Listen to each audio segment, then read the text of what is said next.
प्रसाद ग्रहण कर रहे हैं। 12 बजे का समय रहता है, 1, 1:30, 2 जब भी आएँ, जब तक चलता है, जब तक पूरा समाप्त ना हो जाए। कोई भी श्रद्धालु आए, कहीं भी आए, कैसे भी आए, प्राप्त करे भोजन। ज्योति बाढ़ के समय जब 15-20 फीट पानी रहता है, जी, जी।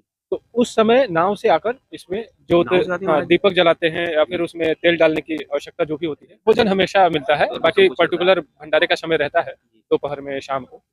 और कहीं से भी आते हैं तो भोजन की व्यवस्था सबके लिए है। डेली हजारों लोग भोजन करते हैं। नवंबर से यहाँ पर भंडारा शुरू है, जब कहीं पे कुछ नहीं था, मार्च से रोड जाएगा। भी नहीं बने थे अभी।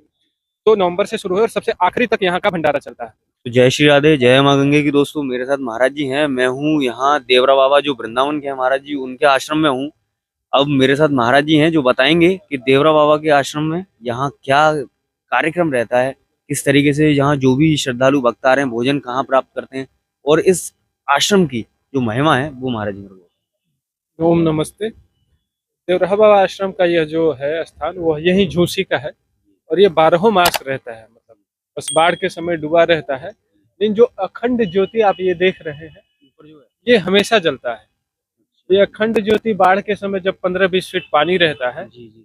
तो उस समय नाव से आकर इसमें जोत नाव से आती है महाराज जी? दीपक जलाते हैं या फिर उसमें तेल डालने की आवश्यकता जो भी होती है, उसकी देखरेख प्रतिदिन शाम को एक जो ब्रह्मचारी हैं वो आके देख रेख करते 24 हैं। घंटे चलती है महाराज जी। जी जी, 24 घंटा अखंड ज्योति है।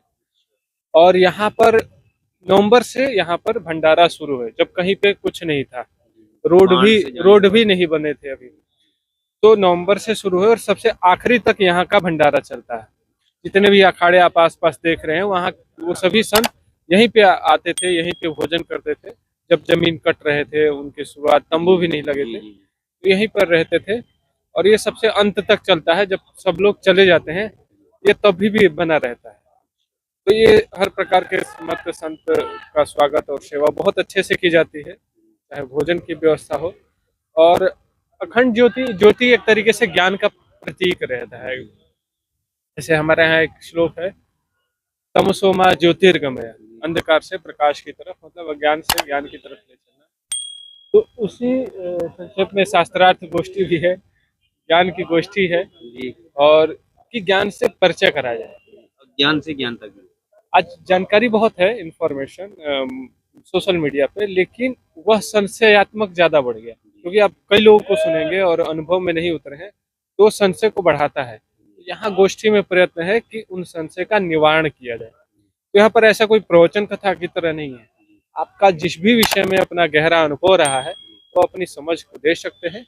और जिनके अंदर जिज्ञासा है कुछ सीखने की, कोई भी व्यक्ति, चाहे आप भी, यदि जानना है किसी समस्या, तो हम गिनाते हैं, मीडिया समस्या तो गिनाता है, लेकिन निवारण की जो बात हो रही है, उस पर जब तक चर्चा नहीं करेंगे, आपकी भी भूमिका पूरी तरीके से नहीं होगी। वो संत समाज ही हमारा ऐसे करता हाँ, है जागरूक। तो मीडिया का भी काम है कि केवल समस्या ना दिखे, समस्या के बाद जहाँ निवारण पे चिंतन कार्य हो रहा है, उस चीज को भी रखे, ताकि अन्य लोगों के अंदर समस्या तो दिख रहा है, उस निवारण की भी समझ बने, ताकि व्यापक स्तर पर एक दूसरे के साथ लोग सहयोग के साथ जुड़कर कार्य कर सके। महाराज जी, ऐसे अब अभी कोई आता है कहीं बाहर दूसरी स्टेट से आता है यहाँ, तो यहाँ प्रयागराज में अगर आते हैं तो किस तरीके से क्या क्या, मतलब महाराज जी भोजन किस समय मिलता है और क्या 24 घंटे मिलता है, कैसे रहता भोजन हमेशा मिलता है, है? और भी सब बाकी कुछ चलता है। पर्टिकुलर भंडारे का समय रहता है जी। दोपहर में, शाम को। और कहीं से भी आते हैं तो भोजन की व्यवस्था सबके लिए है। डेली हजारों लोग भोजन, लेकिन निवास की व्यवस्था यहाँ वैसी नहीं है। वैसे नहीं। निवास की, जो देवरा बाबा महाराज जी वही जो वृंदावन के महाराज जी, हाँ कांग्रेस को हाथ का बंजर दिया। जी जी, वही वही देवरा बाबा आश्रम है। और उन्हीं के आशीर्वाद से, उन्हीं की शिष्य परंपरा में जो यहाँ पर महाराज जी हैं, स्वामी रामदास महाराज जी, वो यहाँ की सारी व्यवस्था देखते हैं और बहुत ही सेवात्व भावना है उनके अंदर। जब यहाँ बाढ़ का मौसम रहता है, ये इस दीपक में जो अखंड दीपक है यहाँ, मतलब नाव से आना पड़ता है महाराज नाव से आते हैं, वहां से वो किनारे से देख रहे हैं, जी। उस किनारे से नाव आकर, और जी। सीढ़ी लगा हुआ है, इस पर चढ़कर देख रहे और हैं। माघ मेला में ही रहते होंगे महाराज जी? हमेशा रहता है, 12 मास रहता है। माघ मेला यही में, एकमात्र आश्रम है जो 12 मास माघ रहता मेला है, में भी लगता है महाराज? हमेशा हमेशा। दोस्तों, जैसा कि आप देख रहे हैं कि मेरे साथ महाराज जी थे जो यहाँ हैं, हम ये देवरा बाबा का आश्रम है। आपको मैंने लौ दिखाई देवरा बाबा की जो 24 घंटे चलती रहती है।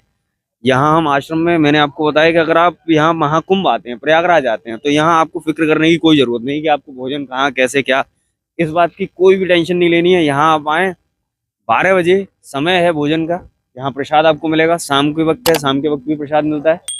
और यहाँ आश्रम में अगर रुकने की है तो वो आप अपने कैंप में रुक सकते हैं, लेकिन भोजन की समस्या यहाँ कोई भी नहीं है। दिखा रहा था कि ये अन्य क्षेत्र है, ये देवरा बाबा का जो आश्रम है यहाँ चल रहा है। यहाँ भक्त प्रसादी ग्रहण करते हैं और यहाँ श्रद्धालु जो भक्त हैं बाबा के वो प्रसादी बनाते भी हैं। और देख रहे हैं ये है, यहाँ इतने बड़े बड़े बर्तन हैं, यहाँ चल रहा है, गुरुजी हैं सामने और भक्त यहाँ प्रसाद ग्रहण कर रहे हैं। 12 बजे का समय रहता है, 1, 1:30, 2 जब भी आएँ, जब तक चलता है, जब तक पूरा समाप्त ना हो जाए।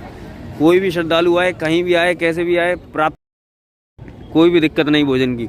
आप यहाँ आते हैं कहीं से, भारत के किसी भी कोने से अगर आप यहाँ आते हैं, भोजन पानी की आपको कोई समस्या नहीं। देवरा बाबा का आश्रम है, अनवरत भोजन चलता है दोपहर और शाम को 6:30, 7 बजे के बाद।